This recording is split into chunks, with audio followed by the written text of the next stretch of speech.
आम्ही सगळेजण हसत खेळत छावा चित्रपट बघायला गेले, पण परतीचा प्रवास करत असताना मात्र प्रत्येकाच्या डोळ्यात अश्रू होते. रामकृष्ण हरी माऊली, स्वागत आहे तुमच्या आपल्या मराठी मोठ्या व्लॉग मध्ये. आमच्या रूम मधील एक भिंत कोरी कोरी वाटत होती, म्हणून आम्ही पोहोचलो तुकाराम महाराजांचा फोटो घ्यायला. पण काकांनी एकाच फोटोचे 700 ते 800 रुपये सांगितल्यावर आम्ही काही न सांगता निघून आलो दुसऱ्या दुकानावर. येथे तुकाराम महाराजांचा फोटो बघितला तर 300 रुपयांचा होता.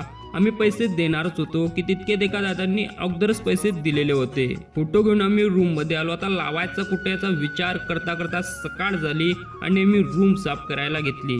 सगळे काम करीत होते आणि हा एक बघा, याने फक्त रूम मधला कचरा डब्यात टाकला, हेच आम्हाला खूप कौतुक झालं. पेटीमध्ये खजाना तर नाही ना, म्हणून यांनी ती पेटी खालती उतरून घेतली आणि यांचे जे जे काही कामाचं होतं ते यांनी काढून घेतलं. खरं जर मनुष्याचं जीवन असं असतं तर त्याला जे जे सुख हवंय ते त्याला व्यस्त आलं असतं. तर आता बघा साफसफाई करून कसली दिसते आमची रूम. छावा चित्रपट बघायला जायचंय म्हणून हे नाटक बघा. ही जमलेली लहान थोरा मोठ्यांची गर्दी सांगते की माझ्या राजाचं बलिदान व्यर्थ नाही गेलं. चित्रपट संपल्यानंतर प्रत्येकाच्या डोळ्यातून अश्रूच्या धारा वाहत होत्या आणि हे सांगत होत्या की हे बलिदान फक्त स्वराज्यासाठी नाही तर धर्मासाठीच होतं.